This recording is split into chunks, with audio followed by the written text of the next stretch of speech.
नमस्कार, मैं हूं ज्योति प्रकाश रंगा और आप देखना शुरू कर चुके हैं RM न्यूज़ बीकानेर। मेरे YouTube चैनल ज्योति टाइम्स पर प्रतिदिन मैं आपको बीकानेर की ताज़ा तरीन खबरें दिखाता हूं। आज बीकानेर में दिन भर क्या रहा, खास डाल देते हैं एक नज़र। और आपने अगर मेरे YouTube चैनल को अभी तक सब्सक्राइब नहीं किया है तो पहले सब्सक्राइब करें और फिर आगे बढ़ें और देखें बीकानेर की दिन भर की ताज़ा तरीन खबरें। शहर के कोटगेट थाना क्षेत्र में रविवार को बेहद दुखद घटना सामने आई, जहां 13 वर्षीय एक बालक ने फांसी लगाकर आत्महत्या की। 15 वर्षीय बैल जहरीला पदार्थ खाया। गौ सेवा कर बीकानेर इकाई ने मनाया विप्र सेना का छठा स्थापना दिवस। हिंदू परंपरा में गाय को माना जाता है कामधेनु का स्वरूप। डॉक्टर मेघना शर्मा।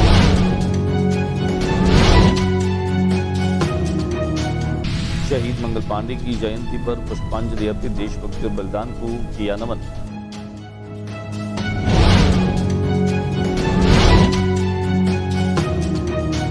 राजस्थान में फिर बदले का मौसम, 15 जिलों में बारिश, आंधी का येलो अलर्ट, मानसून फिर होगा सक्रिय।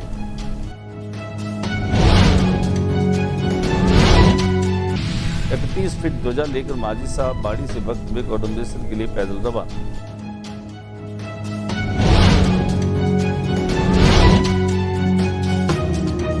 गौरव सेनानी एसोसिएशन बीकानेर ने परमवीर चक्र विजेता कंपनी हवलदार मेजर पीरू सिंह शेखावत को दी श्रद्धांजलि।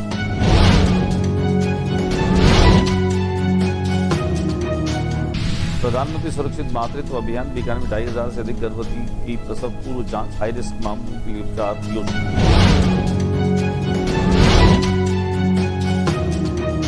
फिर आंदोलन की राह पर बिश्नोई समाज, कानून न बनने पर विधानसभा का करेंगे घेराव।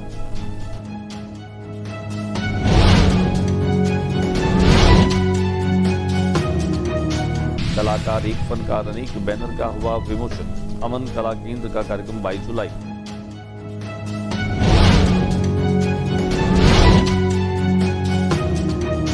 जिले के 2 अलग अलग थाना इलाके में डिग्गी में डूबने से 2 जनों की मौत।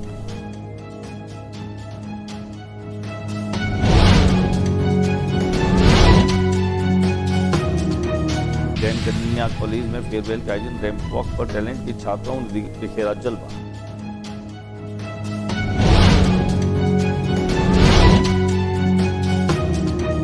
डूंगरगढ़ में भीषण सड़क हादसा, बस बोलेरो टक्कर में 3 की मौत।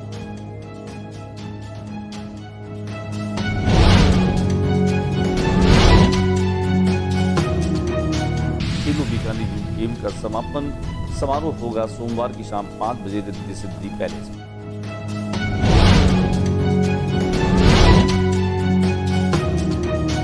और अब खबरें विस्तार से। बीकानेर के कोटगेट थाना क्षेत्र की आज की घटना बहुत ही दिल दहलाने वाली रही, जहां चौकुट क्षेत्र में रहने वाले एक 13 वर्षीय बालक और एक 15 वर्षीय किशोरी ने आत्महत्या करने की कोशिश की, जिसमें 13 वर्षीय जो बालक है उसने फांसी लगा करके आत्महत्या कर ली। वहीं उसकी बहन जो है उसने जहर खा लिया।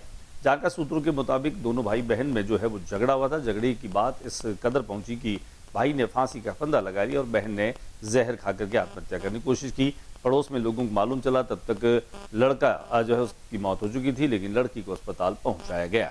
आइए हम आपको दिखाते हैं यहाँ इस चौकुटी क्षेत्र में जहां लोगों में आक्रोश भी रहा, एम्बुलेंस नहीं पहुंच पाई, लिहाजा काफी दिक्कतों का, दुश्वारियों का सामना करना पड़ा। गौ सेवा करके बीकानेर के विप्र सेना इकाई ने अपना छठा स्थापना दिवस मनाया। हिंदू परंपरा में गाय को माता माना जाता है, कामधेनु का स्वरूप माना जाता है, ये कहना है डॉक्टर मेघना शर्मा का। राष्ट्रीय प्रवक्ता डॉक्टर मेघना शर्मा ने बताया कि 19 जुलाई को विप्र सेना के छठे स्थापना दिवस के अवसर पर बीकानेर इकाई की टीम ने गजनी रोड स्थित डेरू माता मंदिर जाकर गायों को चारा, पानी और गुड़ अर्पित किया। डॉक्टर शर्मा ने सभी को संबोधित करते हुए कहा कि हिंदू परंपरा में गाय को कामधेनु का स्वरूप माना जाता है, जो समृद्धि और पालन पोषण का प्रतीक है। इसलिए हमारे धर्म और संस्कृति में गायों का विशेष महत्व है।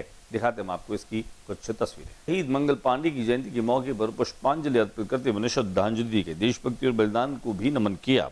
भारतीय स्वतंत्रता संग्राम के प्रथम नायक अमर शहीद मंगल पांडे की 199वीं जयंती पर शाकाद्वीपीय ब्राह्मण समाज और मंगल पांडे स्मारक समिति की तरफ से मंगल पांडे सर्किल पर पुष्पांजलि और स्मरण सभा आहूत की गई। दिखाते हम आपको सभा की तस्वीरें।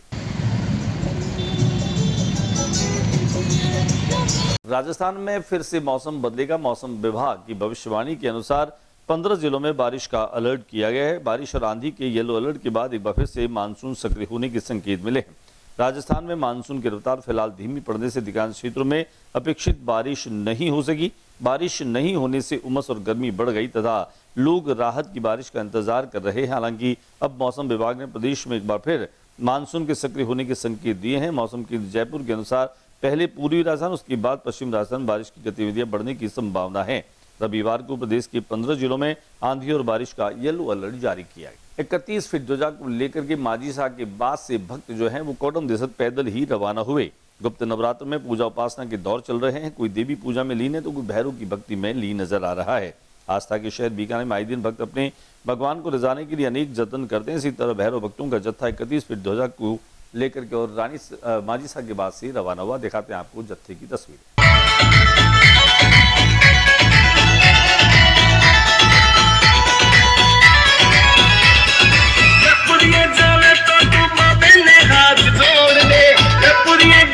गौरव सेनानी एसोसिएशन बीकानेर परमवीर चक्र विजेता कंपनी हवलदार मेजर पीरू सिंह शेखावत को श्रद्धांजलि दी। गौरव सेनानी एसोसिएशन बीकानेर द्वारा परमवीर चक्र सम्मानित अमर शहीद कंपनी हवलदार मेजर पीरू सिंह शेखावत के 78वें शहादत दिवस पर श्रद्धांजलि सभा का आयोजन किया। कार्यक्रम में पूर्व सैनिकों, समाज के प्रबुद्ध जनों एवं युवाओं ने उनके चित्र पर पुष्पांजलि अर्पित कर उन्हें भावभीनी श्रद्धांजलि, उनकी अद्वितीय साहस और राष्ट्रभक्ति को स्मरण किया। मुख्य वक्ता कर्नल हेम सिंह शेखावत सेना मेडल ने कहा कि जम्मू कश्मीर के टीटवाल सेक्टर में 6 राजपूताना राइफल्स की कंपनी हवलदार मेजर पीरू सिंह शेखावत को शत्रु के कब्जे वाली एक महत्वपूर्ण पहाड़ी पर अधिकार करने का दायित्व सौंपा गया था। भीषण गोलीबारी और हथगोली के हमलों के बीच उनकी टुकड़ी के अधिकांश सैनिक शहीद हो गए, लेकिन गंभीर रूप से घायल होने के बावजूद उन्होंने अपने साथियों का मनोबल बनाए रखा और दुश्मन के मशीन गन युक्त 2 बंकरों को ध्वस्त कर दिया। कर रहे थे तो ये इनके पास में करीब 40 आदमी थे। ये CSM की ड्यूटी कर रहे थे तो दुश्मन का अचानक खूब अटैक आ गया था। गोलियां। प्रधानमंत्री सुरक्षित मातृत्व अभियान बीकानेर में 2500 से अधिक गर्भवतियों की प्रसव पूर्व जांच, हाई रिस्क मामलों के लिए बनी उपचार योजना। प्रधानमंत्री सुरक्षित मातृत्व योजना के अंतर्गत जिले भर में चिकित्सा संस्थानों पर विशेष प्रसव पूर्व जांच ANC शिविर आयोजित किए गए। मुख्य चिकित्सा स्वास्थ्य अधिकारी डॉक्टर पुखराज साध ने बताया कि राज्य सरकार द्वारा जारी सघन स्क्रीनिंग अभियान के बीच आयोजित इन शिविरों में विशेषज्ञ चिकित्सकों द्वारा गर्भवती महिलाओं की समग्र जांच की गई, जिसमें रक्तचाप, वजन, हीमोग्लोबिन, रक्त शर्करा, HIV और सिफिलिस जैसी आवश्यक प्रयोगशाला जांचें शामिल रही। एक बार फिर से बिश्नोई समाज आंदोलन की राह पर जाता हुआ नजर आ रहा है। कारण बिल्कुल साफ है कि बिश्नोई समाज जो है वह खेजड़ी कटाई को कानून बनाने के समर्थन में पिछले कई समय से प्रदर्शन कर रहा है और इस बार विधानसभा का भी घेराव करेंगे। राजस्थान सरकार द्वारा खेजड़ी से सभी पेड़ों के संरक्षण के लिए सख्त कानून लागू करने की वादा खिलाफी के विरोध में बिश्नोई समाज और पर्यावरण प्रेमियों ने एक बार फिर से हुंकार भरते हुए आंदोलन का बिगुल बजा दिया है और 20 जुलाई को बीकानेर के जिला कलेक्ट्रेट के सामने विशाल जनसभा और रैली का आयोजन किया गया है। सर्किट हाउस में पत्रकारों से बातचीत करते हुए अखिल भारतीय बिश्नोई महासभा के राष्ट्रीय अध्यक्ष देवेंद्र बुढ़िया ने कहा कि पूर्व में सरकार द्वारा लिखित आश्वासन दिए जाने के बावजूद ठोस कानून न बनने के कारण सर्व समाज में नाराजगी प्रदर्शनकारियों की मुख्य चेतावनी है। यदि सरकार द्वारा समय रहते पेड़ों की कटाई पर पूर्ण प्रतिबंध लगाने वाला कड़ा कानून नहीं बनाया गया तो वे अगले महीने विधानसभा का घेराव करने से भी नहीं हिचकिचाएंगे। आइए दिखाएं आपको क्या कहना है बुढ़िया का। ये प्रोग्राम तो ये है 20 तारीख को लोग यहाँ इकट्ठे हो रहे हैं और ज्ञापन देंगे कि भाई आज तक जो पिछला संघर्ष के बाद में कानून नहीं बनाया उन कानून के लिए हम लोग संघर्ष करेंगे और ये आज ज्ञापन भी देंगे और उसके तय भी करेंगे आगे क्या करना नहीं। आज भी हमारा रोही जरम सर के पास में रोही में हमारा यज्ञ था बहुत बड़ा और करीब 1000 आदमी आए थे और पार वाल गया 2 साल उसको हो गए। इस तारीख 1 साल इसको हो जाएगा धरने को। कानून नहीं बना तो फिर क्या करोगे? कानून नहीं करें फिर जयपुर की कोई कार्रवाई करेंगे। कलाकार एक फनकार एक बैनर का विमोचन हुआ। वन कला केंद्र के अध्यक्ष M रफीक कादरी जो हैं वह तमाम फनकारों के नगमों को प्रस्तुत करेंगे। आज एक बैनर का विमोचन हुआ जिनमें सखा संगम के ND रंगा भी इसमें मौजूद रहे। आइए हम आपको दिखाते हैं पोस्टर विमोचन की कुछ तस्वीरें। नमस्कार दोस्तों, 22 जुलाई यानी कि कुछ दिन बाद मुकेश जी का जन्मदिन आने वाला है और उसी उपलक्ष्य में उसी उपलक्ष्य में ये जो मेरा आयोजन है कलाकार एक फनकार अनेक कार्यक्रम में आयोजित हर साल जैन कन्या महाविद्यालय में 6ठे सेमेस्टर की जो छात्राएं उनका फेयरवेल समारोह आयोजित किया गया। फेयरवेल समारोह में जहां नृत्य, संगीत और रैंप वॉक के माध्यम से छात्राओं ने न केवल अपनी कला का प्रदर्शन किया बल्कि अपनी उत्साह और भावनाओं को भी उन्होंने जाहिर किया। इस समारोह में खासतौर से महाविद्यालय सभागार में छात्राओं ने शानदार तरीके से सांस्कृतिक प्रस्तुतियां दी। कार्यक्रम का शुभारंभ प्राचार्य डॉक्टर संध्या सक्सेना, डॉक्टर राजेंद्र जोशी, डॉक्टर तोषनीवाल, निर्णायक डॉक्टर वसुधा सेठिया और एडवोकेट मोनिका सेठिया ने मां सरस्वती की प्रतिमा पर माल्यार्पण किया। उसके बाद गणेश वंदना, सरस्वती वंदना और नवकार मंत्र के साथ रंगारंग प्रस्तुतियों का कार्यक्रम हुआ। आइए दिखाते हैं हम आपको फेयरवेल कार्यक्रम की कुछ तस्वीर।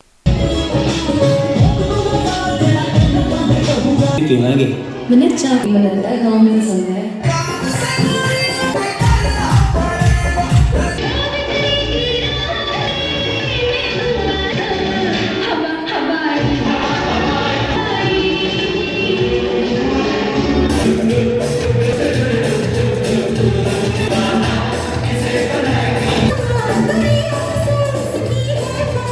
पीजी कॉलेज में आज 6 सेमेस्टर के लिए फेयरवेल पार्टी का आयोजन किया जा रहा है।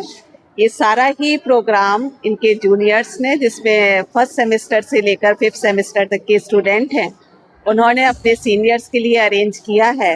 इस तरह के आयोजन से बच्चों ने जो भी कुछ इन 3 इयर्स में सीखा है वो भी अपने एक्सपीरियंसेस को शेयर कर रहे हैं। डूंगरगढ़ में भीषण सड़क हादसे में 3 लोगों की मौत हो गई। बीकानेर जिले के डूंगरगढ़ क्षेत्र में रविवार को दोपहर नेशनल हाईवे 11 पर एक दर्दनाक सड़क दुर्घटना में 3 लोगों की जान चली गई, जबकि 8 अन्य लोग गंभीर रूप से घायल हो गए। हादसा उस समय हुआ जब जयपुर की ओर से जा रही एक निजी बस और सामने आ रही बोलेरो वाहन की आमने सामने की भिड़ंत हो गई। प्राप्त जानकारी के अनुसार बोलेरो में सवार एक परिवार तोलियासर में दर्शन कर अपने गांव को सही छोटा लौट रहा था। इसी दौरान हाईवे पर तेज रफ्तार बस से टक्कर हो गई। दुर्घटना इतनी भीषण थी कि बोलेरो चालक दानीराम सहित मेगा और 5 वर्षीय शिवांगी मौके पर ही मौत हो गई। हादसे में वाहन में सवार 8 अन्य लोग घायल हो गए, जिन्हें पहले डूंगरगढ़ के उप जिला अस्पताल पहुंचाया गया। घायलों गंभीर स्थिति को देखते उन्हें पीबीएम अस्पताल के ट्रोमा सेंटर पर रेफर किया गया। दिखाते हैं आपको इस भीषण दुर्घटना की तस्वीर। और बात करें खेलो बीकानेर यूथ गेम, जिसका समापन 20 जुलाई की शाम को रानी बाजार के रिद्धि सिद्धि भवन में आयोजित किया जा रहा है। आयोजन संयोजक रविंद्र हर्ष ने जानकारी देते हुए बताया कि 5 दिनों तक लगभग 14 मैदानों पर 3000 से अधिक खिलाड़ियों ने अलग अलग स्पर्धाओं में हिस्सा लिया, जिनमें खासतौर से शानदार तरीके से खेलों और खिलाड़ियों के लिए वातावरण तैयार किया गया। इस मौके पर रविंद्र हर्ष ने यह भी बताया कि खेलो बीकानेर यूथ गेम बीकानेर का सबसे बड़ा और सबसे विशाल खेल आयोजन बन चुका है और खिलाड़ियों के लिए संभावनाओं के द्वार खोलने वाला आयोजन भी है। भारतीय तीरंदाजी टीम के कोच अनिल जोशी ने कहा कि समापन समारोह में निर्णायक और ऑफिशियल्स का जो है वो सम्मान किया जाएगा। वहीं इस पूरे कार्यक्रम को सहयोग देने वाले भी तमाम सहयोगी, उनका अभिनंदन और सम्मान भी किया जाएगा। अनिल जोशी ने यह भी बताया कि आने वाली जो विद्यालयी और महाविद्यालयी और विश्वविद्यालयी जो प्रतियोगिताएं हैं, उन प्रतियोगिताओं में भाग लेने वाले खिलाड़ियों के लिए पूर्व पीठिका की तरह, पूर्वाभ्यास की तरह खेलो बीकानेर यूथ गेम बन चुका है और अब बीकानेर के लोगों में एक उत्सुकता बनी रहती है इस आयोजन की और इसमें भाग लेने के लिए प्रतिस्पर्धा करने की। ये एक बड़ा खेल मंच है जो यहाँ के स्थानीय खिलाड़ियों को और नवोदित खिलाड़ियों को सुलभ होता है। उन्होंने ये भी बताया कि इस बार 500 खिलाड़ी ऐसे रहे जिन्होंने पहली बार किसी खेल स्पर्धा में हिस्सा लिया। दिखाते हैं आपको विभिन्न खेल स्पर्धाओं की कुछ तस्वीरें। आज के बुलेटिन में बस इतना ही। अगले बुलेटिन में नई गतिविधियों के साथ इस समय इसी चैनल पर फिर मुलाकात होगी। न्यूज रूम से ज्योति प्रकाश रंगा को इजाजत दीजिए। नमस्कार।